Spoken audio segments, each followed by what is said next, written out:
to the Crossing Borders podcast. I'm your host, Julie White. On this show, my guests and I share information to help foreign-trained health providers find their way into meaningful careers in the Canadian healthcare system. Let's get started. Hello, everyone, and welcome back to Crossing Borders. I think you're going to love today's show. I have a special guest with me whose inspirational story is one of passion, perseverance, and focus. It's a story that's going to resonate with young health professionals who've relocated to Canada and who are driven to seek licensure here. While her story is specific to pharmacy, there are so many connecting pieces which are meaningful to anyone who's studied healthcare administration, management, or leadership. So with no further ado, I'm grateful to welcome Mansi Kasundara, a full-time pharmacy assistant at the Mallorytown Pharmacy and Health Centre who completed her healthcare administration program at St. Lawrence College. Prior to coming to Canada, Mansi graduated from the Bachelor of Pharmacy program in India. I've taught hundreds of healthcare admin students over the years, and for me, Mansi was one of the first students to really experience the primary care challenges in Ontario and her role in Mallorytown. And she became such a strong advocate for ensuring people in all parts of the province have access to the care that they need. So welcome, Mansi. Hello. Hi, Professor Julie. How are you? I'm great. How are you doing today? I'm good today. I'm excited. Awesome. Well, we're going to start with a bit of a rapid fire section. So there's absolutely nothing that's psychological about it, but it might help some of our listeners get a really quick glimpse into who you are. And I imagine a few of them are really going to connect with you directly. Are you ready for this? I'm ready. Okay. So what's your favorite book? I'm not really a book person because from my I started my graduation, I studied pharmacology and pharmacokinetics, so I'm just afraid from books. But one of the favorite books is Gita. I'm a spiritual person, so I just read a lot. So at least one page a day, I will just read to energize myself. And what's your favorite indulgence? Sugar. I really have a sweet tooth. I love sugar. I have a family history in diabetes. I'm not supposed to take it. I know that, but it's my guilty pleasure. I just ended up with ice cream anyhow. That's awesome. And what was your first impression of Canada? I was living in my dream when I first came. So of course it's just great seeing buildings, a great seeing CN Tower and everything. So I just loved it. So you came and landed in Toronto and I landed in Toronto, and there was my cousin just welcomed me. She welcomed me with the one gift card. And it just started down, "Hey, Nancy Didi, I know you miss your family, but you always have me to play with," and those such cute words. So I make sure anytime if newcomers gonna come, I welcome them the way I was welcomed at that time. That's lovely. And what was your favorite moment in the healthcare administration program? When I realized that I have some different skills also, which I never tested it before. For example, the communication skill. I do face with those kind of communication before, but the way my confidence boosted up and everything, that was my favorite part to have healthcare administration. Excellent. And what's the proudest moment of your life? When I see proud for me to my parents' eyes, so that's my favorite proudest moment. I will understand when they will say to others that our daughter is so mature, she's doing this, she's doing this. That's the best part of it. And is there any place that you want to travel to? Yeah, I want to travel the world for sure, but after becoming a pharmacist. So currently I'm just doing that, but after that I'm sure I want to visit Mexico soon. That's my first spot now to go. Excellent. And we're just coming out of winter, so Mexico would be one of those top destinations, I think, probably for like a calendar in January or February, right? Yes. And all the patients going to come and say, I'm going to Mexico. And I was like, I want to go there. Awesome. Who is your secret crush? I'm a daydreamer. I know, and I show my holder. One of my daydream is I'm working in a pharmacy, and I show my holder. It's a vampire. I guess I don't know if you know or not. It's a person from Vampire Diaries. I just love watching that show, and I always wish he's gonna come to my pharmacy and I'm gonna serve. I'm gonna click the photos. That was my daydream while I'm working in a pharmacy. I just love him. Awesome. And one thing that you wished you'd packed before you left to come and study in Canada?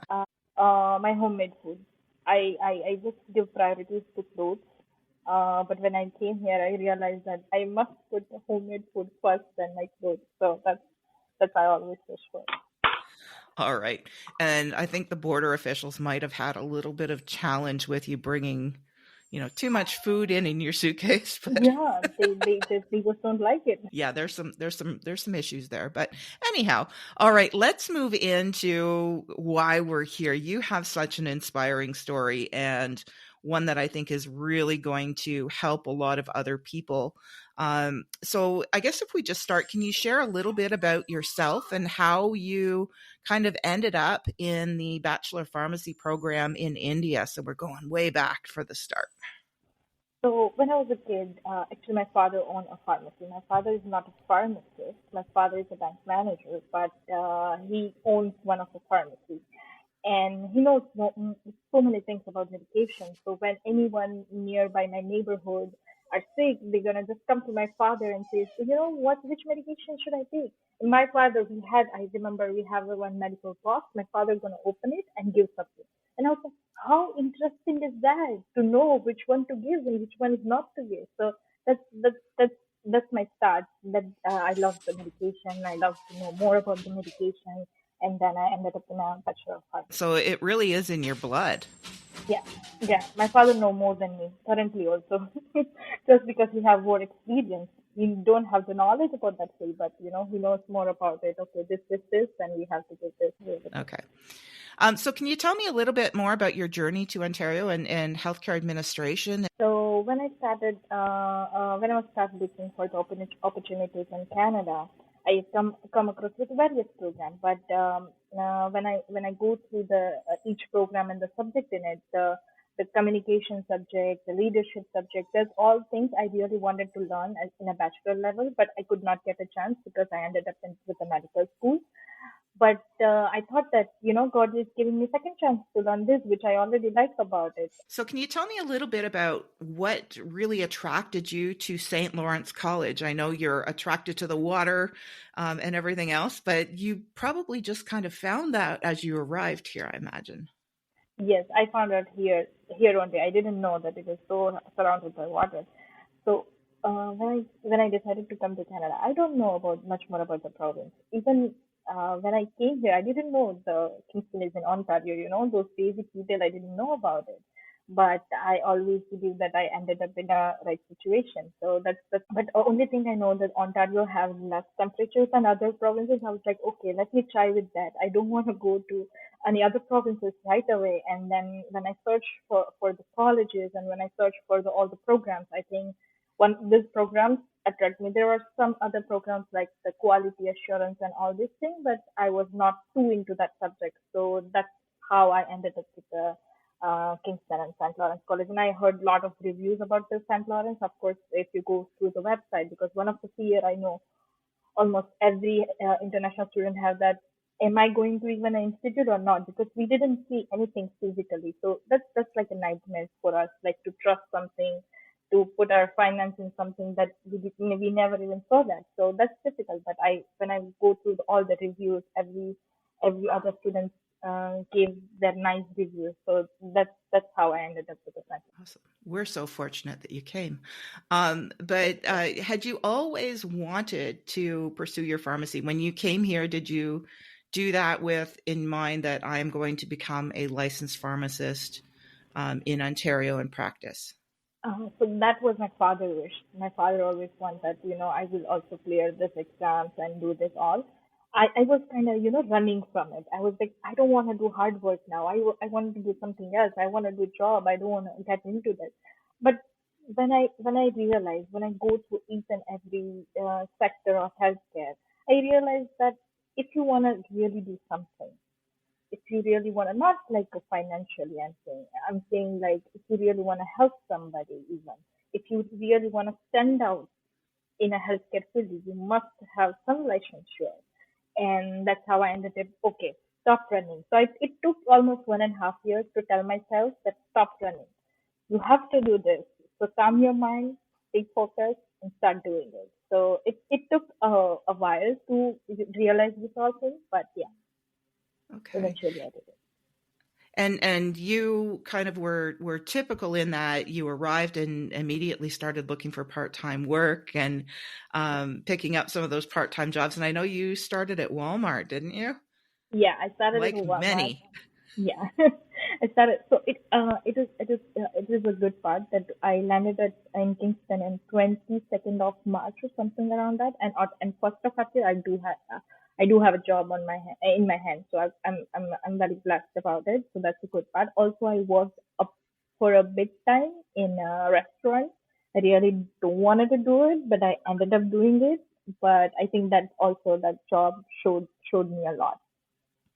Yeah, can you talk a little bit about some of those skills that you did pick up through those part-time roles and what they taught you about kind of the Canadian workplace and customer Yeah. service?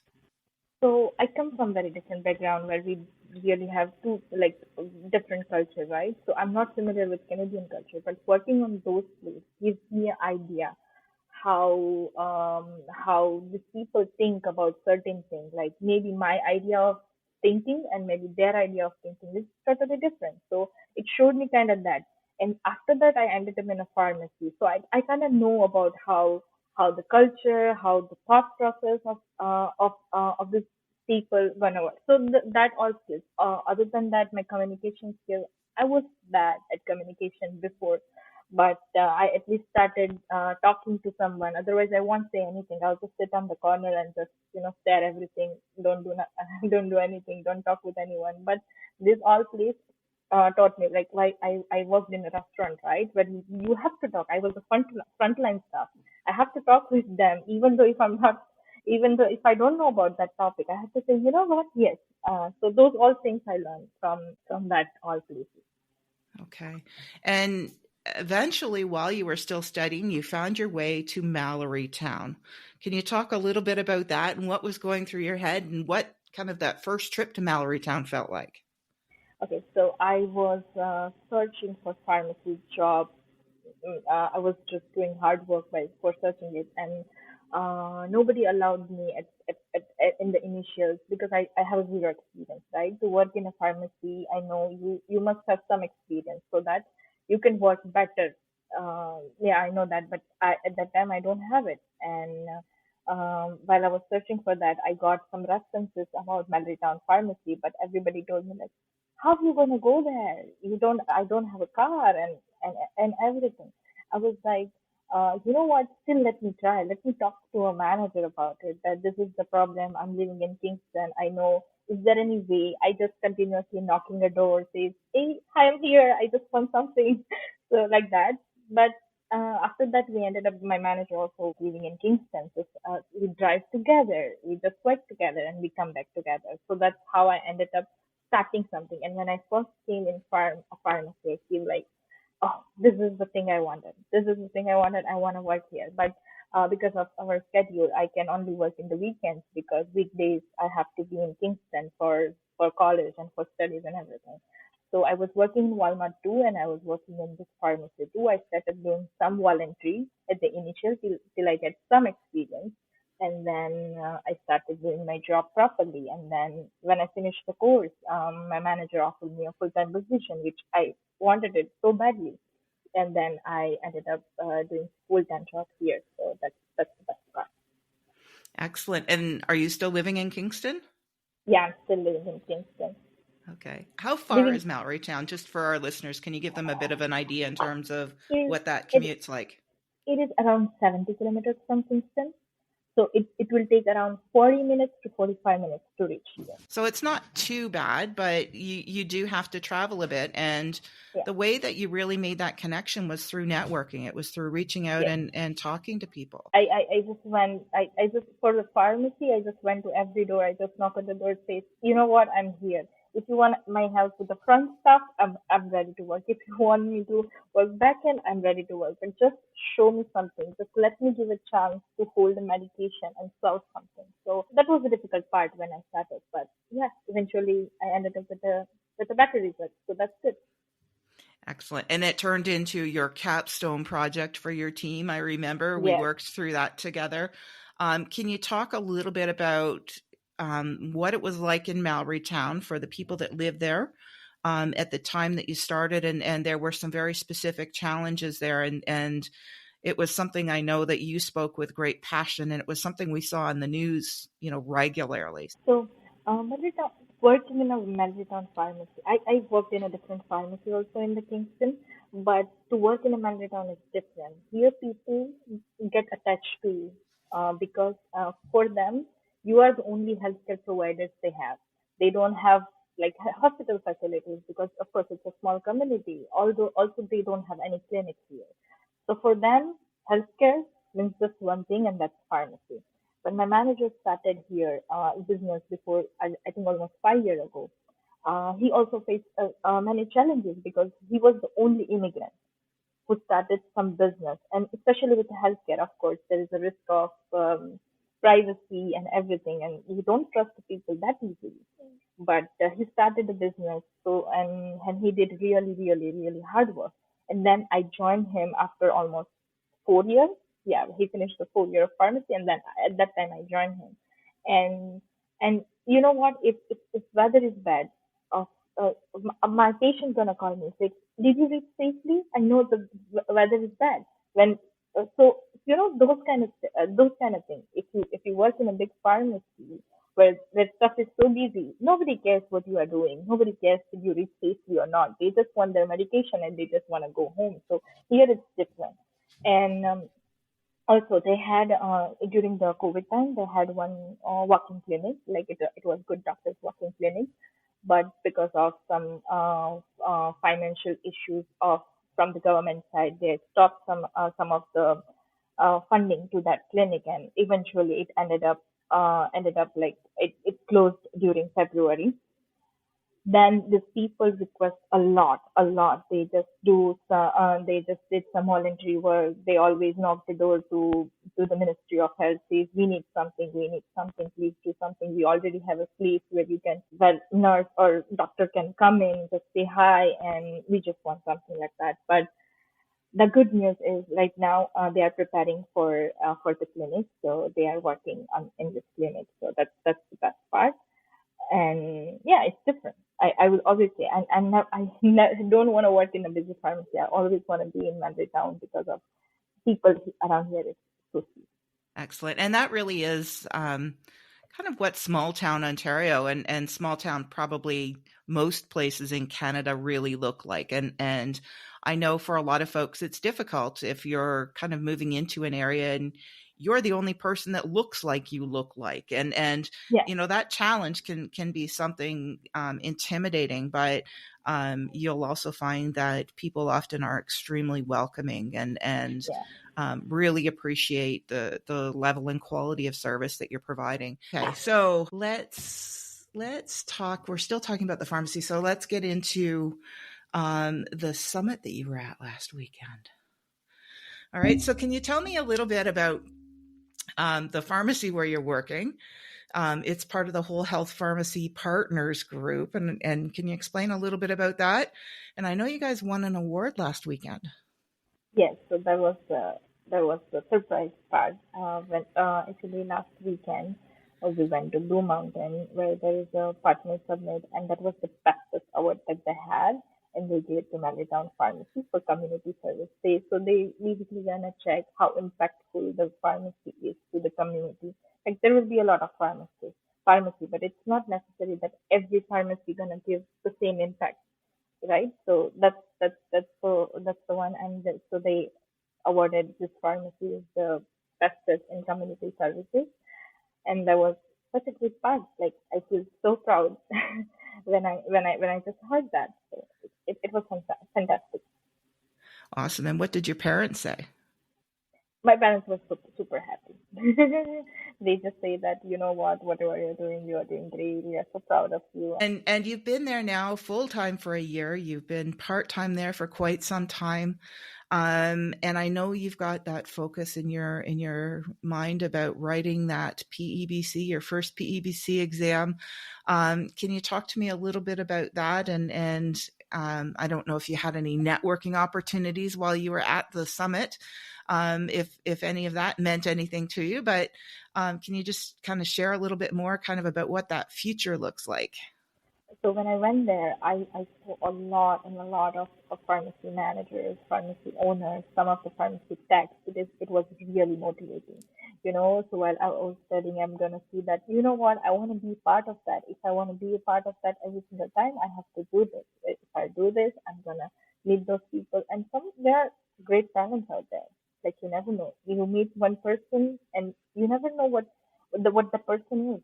I recently come across one pharmacist, and what she says is, you know what, I want to be a pharmacist in every province. So I want to be multi-licensed that much. I never thought of that.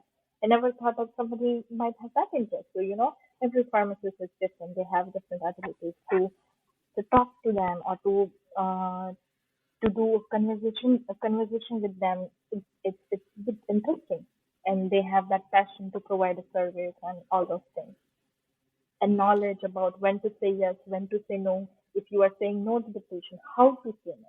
What's your limitation? You must know your limitation, and those all things. Like, it really matters to me, and I I get into those all things while I just attend that seminar, and I was so fortunate that I got chance to attend that, and that's because of my pharmacist. My pharmacist says, okay, hey, do you want to join? I was like, of course, I'm so excited to join. And then I ended up doing that. Excellent. And it really is about, those connections that you're making, and you're learning so much about the practice of pharmacy, as you're preparing to kind of jump into that world of licensure. And kind of, I guess, can you talk to me a little bit about the process for licensure and what you've done so far, and any recommendations that you would have for students maybe who are in a postgrad study program in Ontario, and thinking that they might be interested in this? So one of the things is, I would say, is first start at the early stage. Don't delay. Don't delay a lot, because this all process gonna take longer time. So now if I'm thinking today that, you know what, I wanna do exam and I wanna do next whatever next exam coming up. No, you cannot, because you have whole process to go through. So if you have all these things, you can think anytime. You can say, you know what, now I want to do it, and you can just go study it and do it. So first thing is start at the early stage. So if you are thinking that you want to do it, so start with your when you are doing post-grad. When you are doing post-grad, start at this documentation part. Once you start documentation part, when you have your post-grad certificate, you also have something like you also have that green flag to do a PBC. So yes, that's the main part. And about the starting, first we have to create our ID in a NAPRA. NAPRA is basically National Association of Pharmacy Regulatory Authority. It is one of the pharmacist gateway in Canada. If you ask a pharmacist like who have a 10-year experience, they probably don't know about it, because this one is pretty new concept. So first we have to create our profile. We just have to put our basic information like a name, date of birth, from where you did your pharmacy, how many licensure you have, because some of the pharmacists may have like maybe two licensure at the same time. So how many license you have, and all those basic details. So once you fill out that, and once you pay, there is some fee about like $380 plus taxes. So you can estimate around 400 to $450. You have Okay, to so pay that, that's and at once pharmacistgateway.ca, yeah, that's right? Okay. pharmacistgateway.ca. So that's All right. that's like NEPRA ID. It's the same concept. They both are Okay. both are the same thing. So once you pay the fee, they directly gonna generate you with the NEPRA ID code. That ID is so important. So it's basically a number, some numbers that represent yourself. That okay, this person's ID. So once you have that ID, then you can go to the PVC website where you can just create your profile. So when you go to PVC website, there will be a two option. One is for pharmacist, and one is for pharmacy technician. Generally, the international pharmacy graduate gonna choose as a pharmacist. They generally don't go for the pharmacy assistant, because I know so many students gonna question like, should we go for the pharmacy technician, because that's a bit easier than, of course, every profession have their own challenges, but that was bit easier. But I would recommend go directly for the PVC. Don't go here and there, because you started doing pharmacy technician, you're going to spend another 5 years to become a technician, then eventually you want to become a pharmacist, then you again going to spend that much time. So this is just wastage of your time. just directly go for the PEDC. So for PEDC pharmacist. So you choose that PEDC pharmacist section. You're gonna create your profile. The first question they're gonna ask, did you create your NEPRA ID? You're gonna say yes, I did. Then they will allow you to enter it. Then you have to put your NEPRA ID. Then you have to again put your basic. Generally, they will take all the information from your NEPRA ID, whatever your basic information. They're gonna ask some extra information, and your profile is all set to go. Then you have to pay the fees for the PBC, which is around $700. And once you pay that fee, you can send out your documents to a PBC. Now, they also generate your PEBC ID, but PEBC ID gonna take a bit more time because they have to go through everything, and maybe in a week or 2 weeks they're gonna give you a PEBC ID. NEPRA ID, it's directly like they're gonna, once you pay the fees, everything is done. They're gonna give you that ID. So that one is easy part. Now, some of the students have questioned that if I did everything, then how much, how in what time I have to send my all the documents. So it is basically once you pay the fees, within a 2 year you have to send your documents. So it they give a lot of freedom to us. Like if you don't want to send your documents right away, that's fine also. Does it take a That while to get those documents together? Yeah. So it depends on your university because some of the documents, like your transcript, need to send it by your university. So sometimes you are prepared with your documents, but your university is not prepared for your documents. So you have to, and especially you are living here, so you have to tell somebody to request your university on behalf of you. So these all things gonna take time. So that's why if you started early, at least you have a time. Then you don't have to force anything. You can just do it at your own time. About the documentation part, once you pay the fees of document evaluation, there are only 4 to 5 documents that are needed to, we need to send it to PEDC and say, hello, this is my document. I really did pharmacy. I'm a pharmacy grade and everything.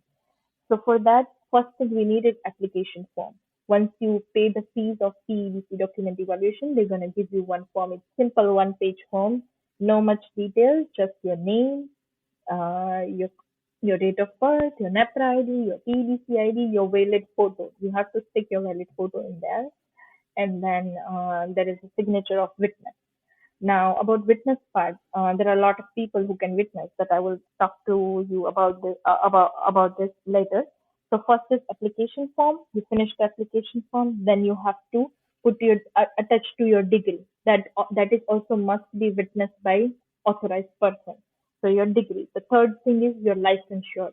Like if you have this license, you have to attach that is also, and it also need to sign by some witness. And the fourth thing is certified copy of your identity. You can put your passport. Passport is the best part. What I did mistake is I sent my driving license, like Ontario driving license, and they say, you are international student, so we just want your passport. So they rejected me and just give me a letter says submit your passport photo. So make sure just submit your passport for a safe side. That's how there's no miscommunication between you and the EDC. So that these all things we need to submit, but these all things need to be certified. Now, who can certify? There are 4 person who can certify your document. One is the notary public anywhere in the world. So if you are in India and doing it, or if you are in your own country and you are doing it, authorized the notary person anywhere in the world can certify your documents. It's not needed. It's not supposed to be just a Canadian person can do it or something like that.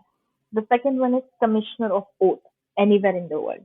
They can certify your documents. Third thing is lawyer anywhere in the world can easily certify your documents. Fourth thing is pharmacist and pharmacy technician.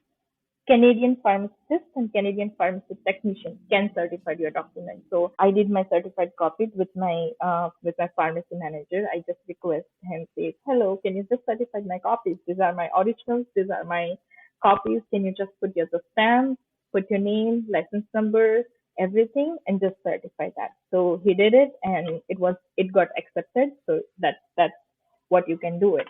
Now from your university, you just need one thing, that is your transcript. That transcript needs to send it by your university to college.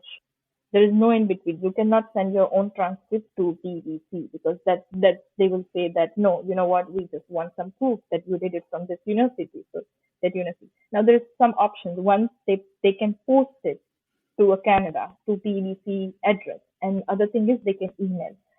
Because of COVID rules, they also give opportunity to email. So you just have to say hello, this is the student, this is the transcript that we are attaching, and then that's the easy way. Other thing is if you are licensed in anywhere in the world, like I was not licensed.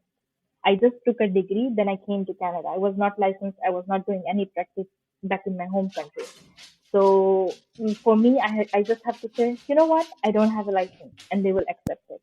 But for someone who already have it, then that licensing authority needs to send good standing certificate to PETC. Says this person is licensure in this duration and never did any professional misconduct. It's all good to go. It's all green flag about that person. So it's pre-printed. They already have it. If you apply for your licensing authority, says I want a good standing to PEBC, they know what to do and they'll process further. So that's two things that needed to done by somebody else. So you have to rely on somebody else.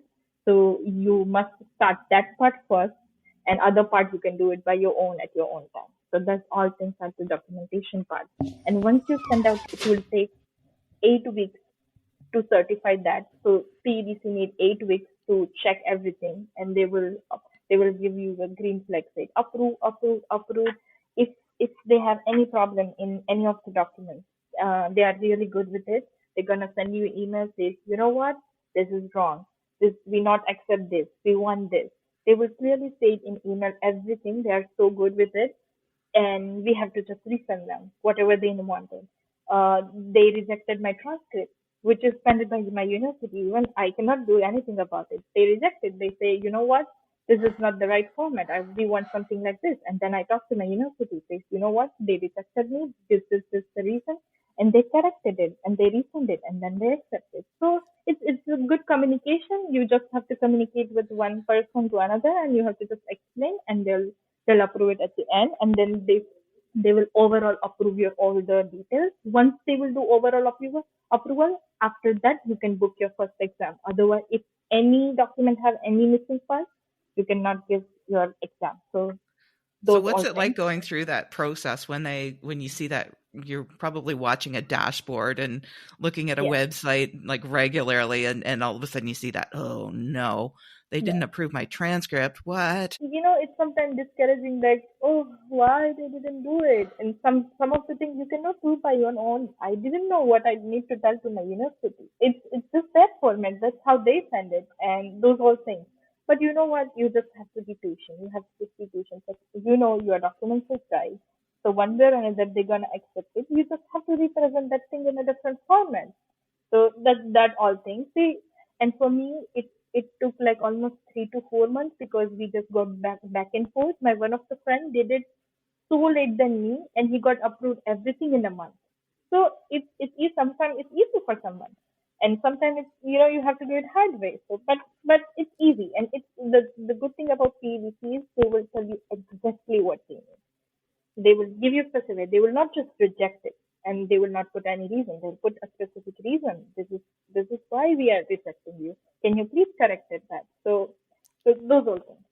That's good. And So it's they a little bit different than when you're a survivor of applying for a student visa to Canada, yeah. and kind of the back and forth that happens there. So it's a bit of a different process than when you're working directly with the government, when you're working with the PEBC, right? Yes, yes, because they want to make sure that you did some kind of study, and of course, they are right. They see you as a future pharmacist. They should rely on you. So for that, of course, this is all the process that we have to go through it, and yeah, those were things. It takes longer Okay. time, so that's why I'm saying that when you are studying, start this process so you have a good time. And then you ended up your studies, you can start your PhD. And so that's easy way to go. Perfect. All right, so you get the green light. You've got all the documentation in place. You're ready to go and write kind of the PEBC evaluating exam. So talk to me about that process and when you're all excited, it's like, oh, I want to write it next week. Sometimes I'm so afraid. Sometimes I feel like, you know what? I know everything. And sometimes I feel like I don't know anything. So I'm always in the middle of that. And I talk to all the pharmacists. They say, how you feel at that time? How you felt that at that time? So they say, you know what? You never feel prepared. You never feel that I'm 100% prepared. And that's the way it is. Because that's the exam. They're going to test you on anything. And sometimes some questions you never even heard of. And it's going to come up. And sometimes some basic question like structures, like if you ask the pharmacist who's working like 10 years or 15 years, they don't know structure because they don't need it for their practice, for the day to day. So it's all about it's all about some weird question. It's all about some question. You know what? I know it. This is the answer. So it's all between that. It's really difficult sometimes, but the way I see it is you have to do it. So just be patient. Be patient. You need a lot of patience while you are going through this process. Don't freak out. Just believe in yourself and just give yourself positivity a day to day, and I think you can do it. So that's how I see it. Okay. And in terms of preparing for it, I've heard from folks who have kind of been in the camp of I'm going to spend, as much time as I can studying, Yeah. and not working. And then there's folks like you who are full time in a pharmacy. So you're surrounded by it, probably doing studying at night as well. What are your thoughts there? So I think one of my professors who is teaching me currently for this preparation, she clearly says there are some students who prepare for this exam for a year, not doing anything, just studying from anywhere in the world, just studying, focusing on this exam, still didn't pass. And there are some students who just did 2 months or 3 months preparation and they crack easily.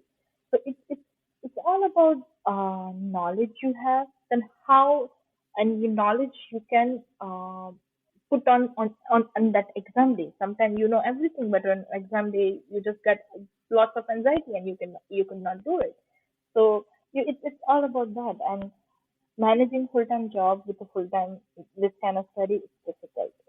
It's difficult. I'm not saying it's easy, but if you yeah, as I said, if you give bit of a time every day, just make your just you have to prepare some kind of timetable that today I'm gonna do this. Tomorrow I'm gonna do this. I want a card. I want to do cardiovascular today. I want to do kidney today, and all those stuff. So you have to prepare yourself very nicely. You have to sit on that place. You just go to library, study like 5 hours, 6 hours, how many hours you want. Just do all these things. Give quality time to your studying. When I'm studying, what I'm thinking is I'm not studying for the exam. How I'm studying is if this situation is gonna come up, what I'm gonna do. I cannot say that I don't know because I never studied it this one. So these all things. That's a great perspective. And it seems to me that kind of everything you've done, you do with your patients in mind. You're seeing your patients kind of every time you answer a question about, access to primary care or you're really doing it kind of with that patient focus. And that certainly is something that the system obviously needs. And you're, I think, going to be very well situated. So you're writing your exam in another month and a bit, but those exams don't come up very often. So how long did it take from the time that you said, okay, I've got everything in place. Now I'm going to write my exam. And how did you kind of go about that? So PEBC generally conducted the evaluation, the first exam, at 2 times in a year. But it's good news recently. Recently they changed their guideline and they're gonna say, you know what, we're gonna change to 4 times in a year. So that's really good part. Also, they are changing their syllabus a bit. They just change their question number of questions from 200 questions to 150 questions, and those all changes they are doing it. Okay, so there is exam in 2 time in a year. One is in January and one is in June or July. But they change it to 4 times. So now you can also give your exam to October, for example. For example, for some person like June and January not gonna work. So what they gonna do? So they can do it like that also. So that's a good part that they change it. And And once you change, once you give your first exam, then after that you have to give two more exams. That is your MCQs and your OSCE. OSCE is basically kind of practical exam that you have to do before you qualify or before your licensure. So those all things. For that also, there are multiple settings that you have to choose that at what exactly time I want to give exam, and then you can go ahead with that. And PBCs I think give enough of your time. Like they say that when I completed my document, they say now you have 5 years. Within 5 years, you have to clear your first exam. So that liberty they are giving, that within that time frame you have to do it. If for any reason if you cannot, they have an option to re-evaluate everything. So you have to just reapply it. Say, you know what, I could not do it because of this reason. Let me give another chance, and then I will do it. So Okay. that all kind of stuff.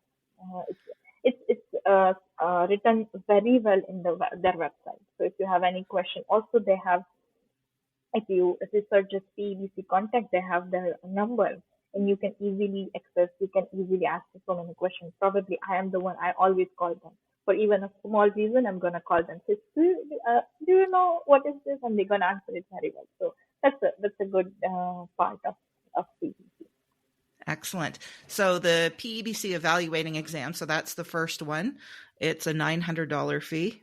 So Yes, again, you're saving up and you're kind of picking away at some of these costs.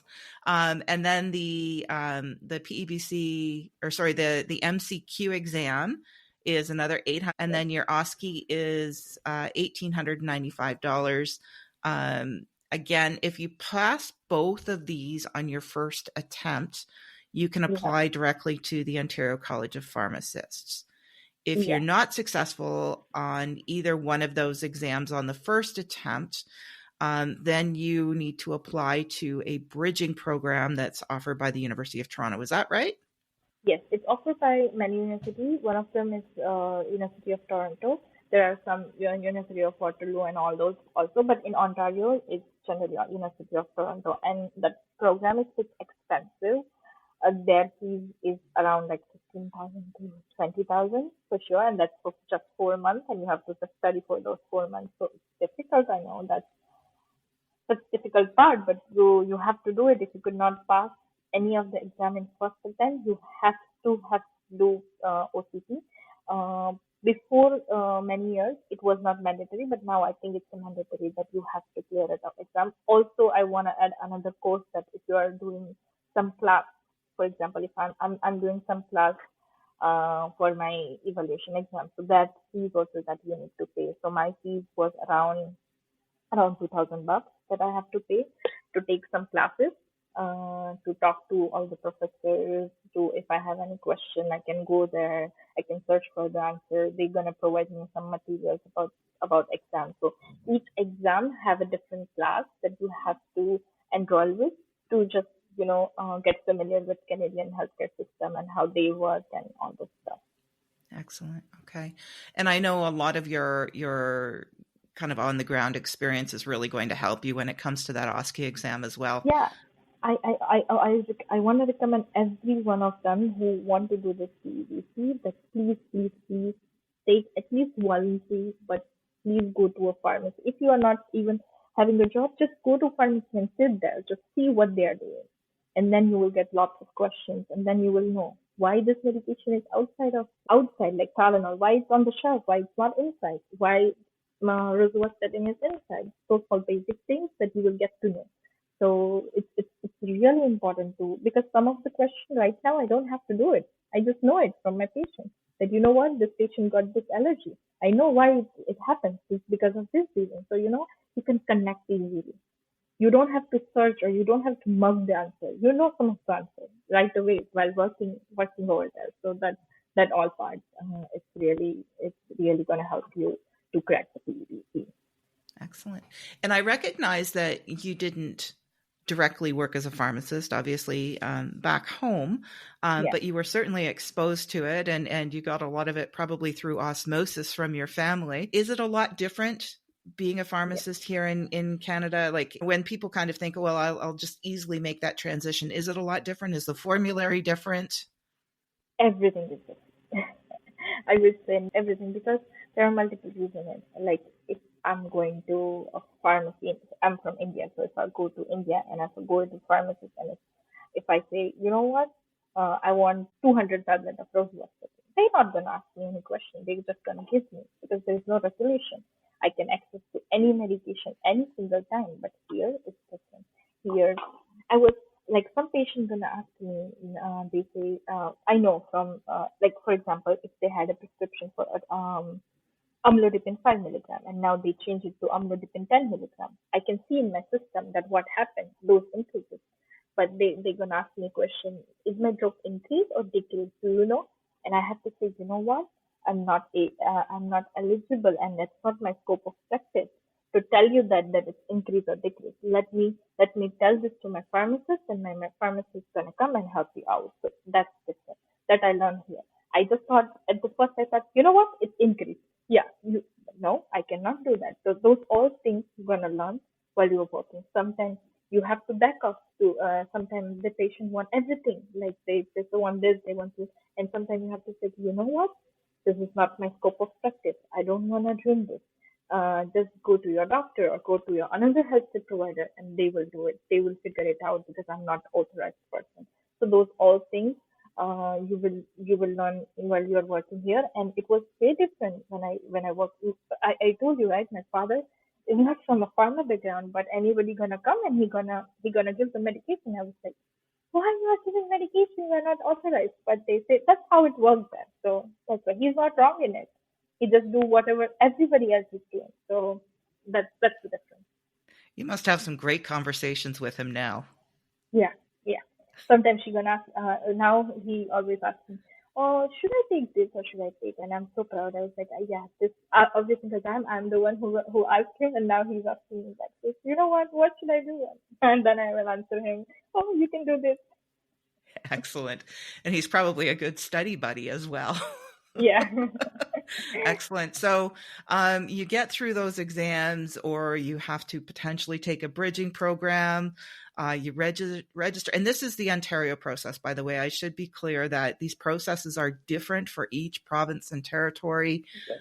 So if you go to that Pharmacist Gateway Canada, you'll find kind of all of those different processes. But once you're registered with the Ontario College of Pharmacists, so once again, are we on our third or our fourth place to be registered? I've lost track. You apply for the Practice Assessment of Competence at Entry, so the PACE qualification. And then you need to also write your jurisprudence, ethics, and yeah, professionalism exam. So that's the cheapest of the exams. It comes in at just under $150. So woohoo! yeah. And then once you're successful with those things, you can apply for your license for $981 currently and 80 cents in Ontario. So, wow, kind of get in. And if you aren't counting any of those additional kind of learning activities and any studying activities, if you're successful on the first exam, so you don't need to take the bridging program, all of that stuff, your price tag kind of from start to finish is just over $20,000, which we all have kind of different ways of looking at that. I recently looked up what the cost for an international student to take a PSW, a personal support worker program in one of the public colleges, and it came out to $17,000. So, if you compare your $20,000 to be a pharmacist to that $17,000, it's not a lot, but boy, oh boy, that's a lot of money that kind of adds up over time, isn't it? Yeah, but some of the pharmacists they come and say, you know what? I know it's difficult because they also went through this all process. But they say they see a different perspective of it. They will say, this is your investment. You can earn this money once you become a pharmacist. You can earn this money within a 6 months. You will not even take 6 months to earn this money if you have a good potential. So that's how it's every international student gonna see this because for example, if you are building a business, how much investment do you have to do it? And then you are not sure that you're gonna earn or not. But being as a pharmacist, you are sure you're gonna earn because there's like a lot of need out there. If you go to anywhere, you they need a pharmacist. So that's how everybody will see it.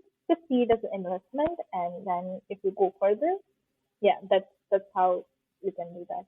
And I just also want to mention that once you finish your exam and you pass CEDC, you have to do jurisprudence. Also, you have to do some internship. You have to work as a pharmacist intern, and lots of pharmacy out there offers this.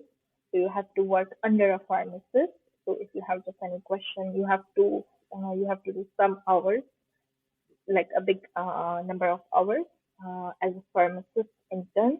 Once you finish your internship, while doing that, you have to also give IELTS. That's another surprising part that you have to do it. You have to achieve some score in it to be a qualify as a pharmacist, and then you have to do some training, some certification. There's a lot of certification out there for a pharmacist. If you wanna differentiate yourself with other pharmacists, everybody recommended that you know what, do this. There are some injection training, vaccine, and all those stuff that you can do it. There are some mandatory certificates that you have to have. There's some certificates that you can do it later on also while you are working as a pharmacist. So that all things you have to do it, and then you will get. Finally, you submit everything together to CDC, and they're gonna issue right away your license number. And from that hour onwards, you can work as a pharmacist. Awesome. And do you have kind of a goal in mind in terms of when that date's going to come for you? I'm seeing it as like maybe 2 years for sure. So I'm Excellent. seeing it like 2027 or something. That Awesome. probably I can finish everything. And you're going to let me know, right? So we can Yeah, sure, celebrate. Oh, sure. oh, it's going to be a celebration. Every single time I see expiry of 2027 in any of the bottles, I would remind myself, you know what? Till that time, I'm gonna remove it from my shelf as a pharmacist, not as as an assistant. So I'm gonna keep reminding myself, you know what? By this date, you have to do it. Yeah, but hopefully we can do it. Perfect. And there are some financial organizations out there that will provide microloans. Windmill Microlending provides a lot of microloans to immigrants who are looking Yeah, at licensure. So that's always a good source to look at. You'll find links for them also on the Pathways website. Some banks like Scotiabank and RBC also provide short term loans for those taking bridging programs and things like that. So yes.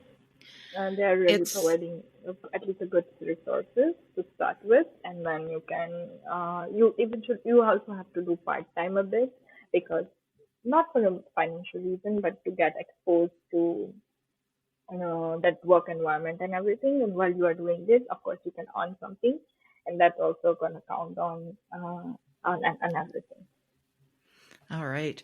So we're getting to the end of our time, and I apologize that I've been taking a while to kind of get here, but what are the big pieces of advice that you have for internationally educated pharmacists who are weighing whether or not to do it? So don't overthink. Be positive. I know I'm the person who overthinks a lot, and recently I read some of the lines from Jay Shetty, and I really wanted to share with every student out there who is struggling, who is working, who is overthinking a lot. And it says basically that a lot of us overthink because we don't give ourselves the credit of the little process we are making. The power of small steps in the right direction is important. Maybe last year you would have spent a month responding and overthinking, figuring out if you want to go for an event, and this time you spend a week. That's the progress. Maybe last year you would have overthought a decision for a month, but this time it made a decision in a 3 days. That's the progress. We have to be grateful for the little thing in our life. We are missing out with being specific about gratitude. Just make sure you are grateful of everything, the food that is in your plate, the job that you are doing. Just do your job with lots of patience, and just have great work ethics, and I think you can do it. Awesome. That's and it shows your spiritual roots. It's an absolutely beautiful statement. And that's kind of what's driven your success, isn't it? Yes. I really want to have the best work ethics, and I just want to work wherever I can work. If I'm working in a restaurant, doesn't matter. If I'm working in a pharmacy doesn't matter. Wherever I'm working, I just want to do my best. That's my goal. All right. And you're probably looking at continuing to work in a place like Mallorytown, smaller pharmacy, maybe not a chain. Maybe you will, who knows? But I don't know. looking at some of those smaller, kind of really impactful Also, I organizations. really want to pursue my Doctor of Pharmacy, but that's like my later on program. I don't know, maybe it will take 5 years or 10 years to get into that, but I really want to finish my Doctor of Pharmacy degree also. But I don't know when I can do it, but I'm just praying for that. So let's see. All right. Someday I will be welcoming Dr. Kasundara. Oh my God. That's awesome. All right. And how do you stay motivated? I read a lot of spiritual books. I listen to a lot of spiritual videos. One of the best videos I'm watching currently is of Dr. Mohit Gupta. He's one of the famous cardiologists, but he believes in science and spirituality and how you can get everything together. That's my best part. And if anybody interested, they have to just search Dr. Mohit Gupta and just search, speaks a lot in local language also. And then if you see a lot of videos, it's really motivating and it's really good, and how you can combine everything together in one place. So that's what I'm watching now. So I'm so excited about that also. And I know that you are extremely busy with working full time and preparing for your exam and everything else. Are you all right with listeners reaching out to you in any way, linking up with you on LinkedIn or anything? Yeah, sure. Anybody can email me. My email address is my first name dot my last name 321 @gmail.com. They can reach me out in the LinkedIn. I would be so happy to help you because I know when I started, I always want some help. Like, please tell me what to do, what not to do. So I'm available. If you just want to talk, I can talk. If you are confused, that should I do that? Should I do this? Whatever I know, I'm happy to provide that. And you can reach me out, you can take my contact and just say hello, and I would be happy to help. Awesome. Thank you so much, Mansi. You have really provided some detailed and important information, I think. And, just in this podcast alone, I know you're going to be reaching an awful lot of folks who are thinking, do I pursue pharmacy? Do I not? Is it worth it? Should I do this? So thank you so much for sharing your time with us, and your expertise. Thanks so much for tuning in. I hope the information shared today helps you in your journey. If you haven't already, be sure to subscribe to Crossing Borders on Spotify, iTunes, or wherever you get your podcasts. And if you're so inclined, rate this show or provide feedback in the comments. You can always find more information at profjulie.ca.